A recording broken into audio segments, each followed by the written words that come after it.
is what are some creative ways of incorporating the ECD into team meetings on a regular basis?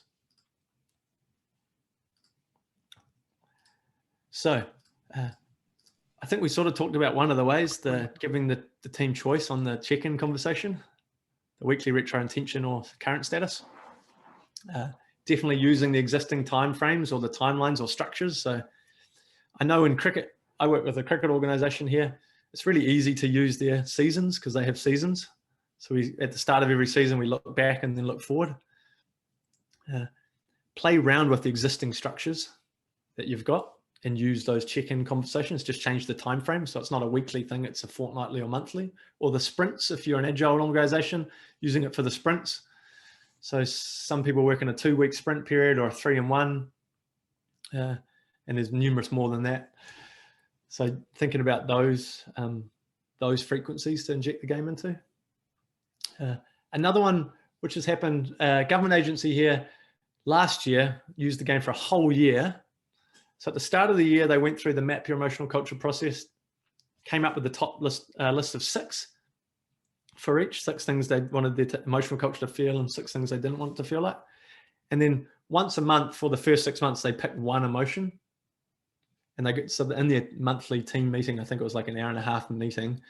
At the start of the meeting, they picked one emotion or one feeling they wanted to focus on for the upcoming month. And then they did a start, stop, continue for that. And at the end of 6 months, they'd gone through each one of those, each one of the top 6. And then they reevaluated, did it again, and their list had changed, and they did it again for 6 months. So that was another way to roll it over a year, which I think was a really interesting and cool way because it brings focus along the way. So we're not just thinking about all of them, we're focusing on individual ones, individual emotions, depending on what the leader of that team always got her team to pick which feeling to focus on. So that was bringing them into giving them choice about which one. So that's another, I think, I was excited when I saw that, another creative way to create an ongoing conversation with the game. And then the stakeholder one, I think, is a really cool way to do it on a regular basis. So whoever your stakeholders are, however you define stakeholder, I know of teams who have at the start of meetings, they just go through and the question is, for a sales team, a distributed sales team around New Zealand, they all look after electronic stores in New Zealand, and they get the sales team to hold up 2 cards that best describe how they think their key customers are feeling right now, whether they're black or white.